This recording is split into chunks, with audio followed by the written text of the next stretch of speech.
Hi guys, it's me, Arden Lee. I am back with another video today, and in today's video, I want to talk about the power of our mind, our thoughts, and our language to become an access point to our body. I have been seeing some things lately in some of the coaching sphere where I'm sure it's very well intentioned, but I've been seeing a number of assertions lately that you can't access trauma that is stored in the body from the point of the mind. And I'm here to tell you that's simply not true. So you cannot ignore the body, that's for certain. I want to make that very, very clear. But there are things that you can do to access the emotions that are stored in the body by using your thoughts. And I'm going to talk about what circumstances that may actually even be preferable under. There may be certain people for whom the mind is far safer of an access point to the body than vice versa. So all right, so I'm going to talk a little bit about that today. If you're not yet familiar with me and my work, my name is Arden Lee. I'm the creator of the Repatterning Project. It's an 8-week course where, you guessed it, we access the body through the mind.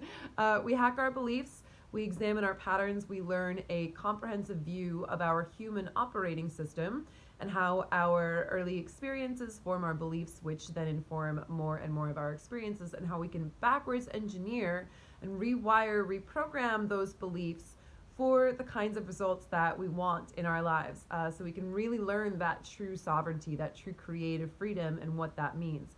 It's a very left-brained approach to what a lot of people think of as spiritual awakening. At least I do anyway. So if that sounds like your jam, check out the description box. I have a link to a free PDF guide about the Repatterning Project. I also have a link to my free Facebook group, the Repatterning Parlor, for people who are interested in pursuing this kind of work and want to come check it out, meet some friends, meet some like-minded peers for support on that path forward. So come say hello. All right. How do we access the body through the mind? And in what cases might that actually be preferable? Let me start with that second part of the question first, because I think that really, for me, is part of the start of my journey. I recognized myself when I started seeing some articles about how for people with a lot of trauma stored in their bodies, things like meditation or like mindful awareness of your body, qigong, different kinds of movement work that require really being present in your body and inhabiting your body, can actually be really uncomfortable and really triggering, because we are so accustomed to dissociation as a coping mechanism. Dissociation, the act of taking our spirit sort of out of our body, not in a literal sense, but leaving the experience of our body and watching more as an observer. Or desensitization, which means that something can be happening to our bodies, but it's just not registering in our system, which is absolutely something that happened to me as well. If you're in this state and all of a sudden you are called to do exercises where you're meant to really inhabit your body, it can be really upsetting. And I remembered this in college because I remember taking a Tai Chi movement course as part of my acting training at NYU. And I was like, why are these simple movements so difficult for me, or causing me so many pain points? As someone who had studied dance for many years, I could very much escape into the perfectionism of dance, creating something, using my body to create something visually beautiful. I'd look in the mirror and I'd observe, because I was still able to sort of like kind of take myself out of it in that manner. But for some reason, Tai Chi and qigong and things like that, I was just like, I just hate this. This is bringing stuff up for me.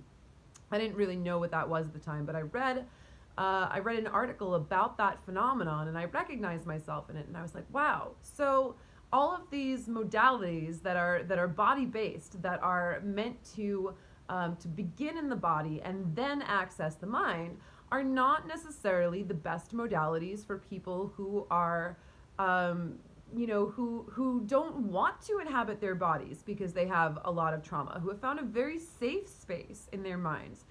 What I want to be able to offer to people is a modality where we can access the body by going to the mind first, because that's what feels safe for us. We can't ignore the body forever, but if we can understand what we're doing and get the mind on our side and create beliefs first in which it is safe, not just beliefs. Beliefs are part of it, but it's our beliefs that create the experience, right? If we can imagine containers in which it can feel safe for us to experience and feel our bodies, if we can imagine that, then we can start to work at creating it. We can start to be like, well, what would that feel like? What would I need to start really feeling safe in my body? What kind of people would I need around me? What kind of supportive friendships would I need? What would I need to address that's going on in my body? What kind of practitioners might I need, right? So if we start there, if we start in the mind, the body, we can start changing our relationship to our body without having to immediately go into the body before it feels safe to do so. So I want to emphasize that, because certainly there's nothing wrong with modalities that are more body-based, with whether it's somatic experience, whether it's body work, whether it's qigong and tai chi. Those are great. Those are wonderful for people who specifically feel called to those. But I know that for me, and a lot of the clients that I work with, who are naturally drawn to me specifically because they relate to my experience, for the people whose paths mirror mine, the mind is where things start off as safe. And it's only when we start to imagine creating that safety that we get to enter the body and we get to change our relationship to it. At least in my experience, certainly. It's certainly a lot easier than going the other way around. So I also want to speak, however, to the fact that there are thoughts that I've had. There are conversations that I've had. There's language that I have declared and spoken that has so affected my body that I was laid up in bed for days.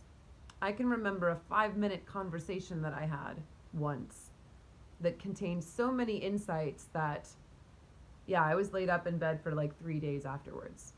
And what was happening there? Nothing was happening where I had to access my body first to get to that point of change. What happened? No, I heard words. And my mind analyzed and further synthesized that with other information that I also already had.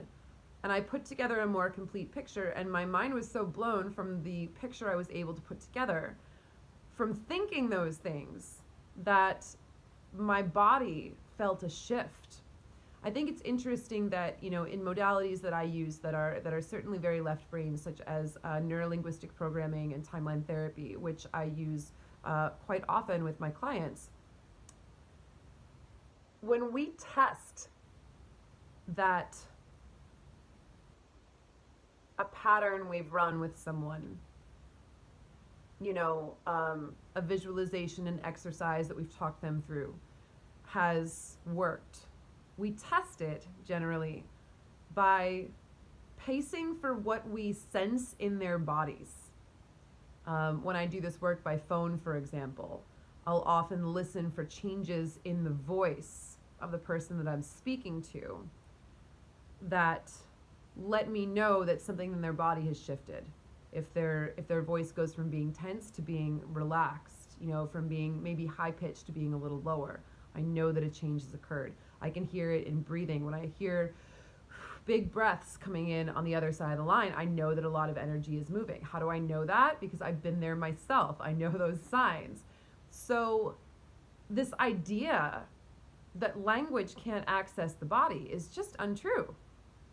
And I'm like, where are these people pulling this from? Have you seen language? Have you heard language? Language is so incredibly powerful. You guys, language is so incredibly programming. If language wasn't transformative, then affirmations wouldn't work. Sigils wouldn't work. Declarations of intention wouldn't work. And we all know, I hope we all know, I certainly know because I see it, that all of those things work. Language can have an incredibly powerful effect on the body. Now, as I said, we can't ignore the body either.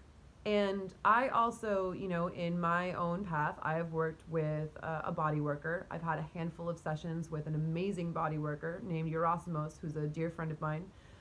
And I've also worked with an energy worker, Catherine Girardi, who is an emotional alchemist. And I would say that the work she does is actually a combination of, not, I wouldn't say it's physical body based. It's definitely emotional body based, right? She's working on a non-physical level to shift where emotion is being stored in my body. She has an ability to perceive that. She's amazing. She's definitely my coaching MVP. And together, we've reached this amazing groove where I'm so proud of the way that we work well together, because I'll call her up and I'll have done like the majority of the analysis myself, and I'll be like, this is what's going on. I know what's happening and I know what needs shifting, and she also gives me a lot of amazing insights and frames things in certain ways that allow me to see things. And all of that too is language. So yes, she is also gifted in working with me on a non-physical emotional body level, but also the way that that we use language within the session, whether she's explaining things or whether she's having me repeat declarations that are shifting energy in my body. The very fact that she will tell me during a session, she'll give me a sentence to say, to declare, and I will declare it, and she'll feel that a shift has happened, absolutely means that we can access those energies that are stored in the body by things that are mind-based, like our language. This is why I always tell people, I'm like, look, if you are frustrated with the results that you're getting and you feel like you can't afford coaching or you feel stuck, at the very, very least, change your language, shift your language, and you will see things start to change for you. I have never in my life seen someone commit fully to shifting their language and not been able to manifest a change in their lives. That's pretty huge. Language is free, It doesn't cost us anything but our time and our attention and our willingness to let go of our old narratives to change the words that we use in speaking about ourselves. So if nothing else, oh my gosh. So the more and more that I think about this and the more that I see this kind of trending, I think somatic work is great. I've experienced, I think, about 3 different somatic experience practitioners now at this point in my life, and I was not called to go beyond one session with each of them.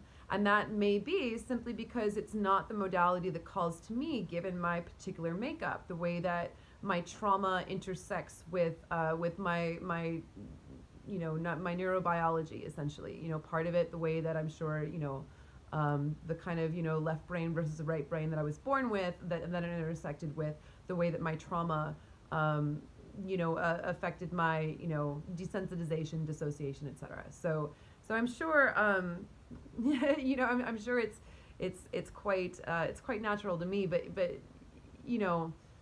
I'm also not going around saying like, hey, body-based stuff doesn't work, because I'm sure that for some people it's great. And so I wanted to address that just because I'm seeing that conversation come up, and it's just really frustrating to me, and I just want to dispel this myth. If you think that you cannot shift things that are held in your body with your mind and your thoughts, you are wrong. You are wrong, because I do it all the time, and I see other people do it. And the fact that changing our language, the fact that talking through a visualization to travel back, this is what I do in my timeline therapy sessions. We travel back along the timeline. We deliberately change the memory and reinstall it so that we can see all the possibilities that we were missing, given the memory that caused us to split off from all of those possibilities in the first place. that got anchored into our body during the experience. We go back and we change our relationship to that experience, and we see what we could have had instead, and then we get to access all of those possibilities once again. And this is done through the mind. And this is why I advise people when I have sessions with them. I'm like, see if you can take the rest of the day off of work if it's during the day. You know, don't book anything super heavy at night, because stuff will be releasing. Stuff will be moving in your body, and it will cause those kinds of symptoms. It will cause lethargy and fatigue, and it can, you know, do strange things with your appetite at times. You guys, how many times do our thoughts affect our emotions, and our emotions affect our bodies? How can you not see the link between these things? So anyway, if the mind feels safer for you, please know this. You will have to access your body at some point. But if you want to do it through the mind, if you want to do it through your thoughts, your knowledge, your understanding, your comprehension, if that feels safer to you, which it does to me, then yes, it is absolutely possible. I am living proof that it is possible to shift the trauma that is stored in your body by accessing it through your understanding that happens within the mind. So yeah, don't believe the hype that's going around. You can totally do it, and I can help you learn how. So if you'd like to join us, by the way, enrollment is open. Has been open for a month or two now for the Repatterning Project Summer 2019. We begin June 30th. Shoot me an email or a PM wherever you know how to reach me, and let me know that you are interested. We will hop on a call together, and I will teach you how to do this work. And yeah, I'm looking forward to it. We've got some awesome people signed up already. So looking forward to meeting everyone else who is going to be in that container. Can't wait to dive in. So thank you guys. Thank you for watching. Thank you for listening. I'll see you next time.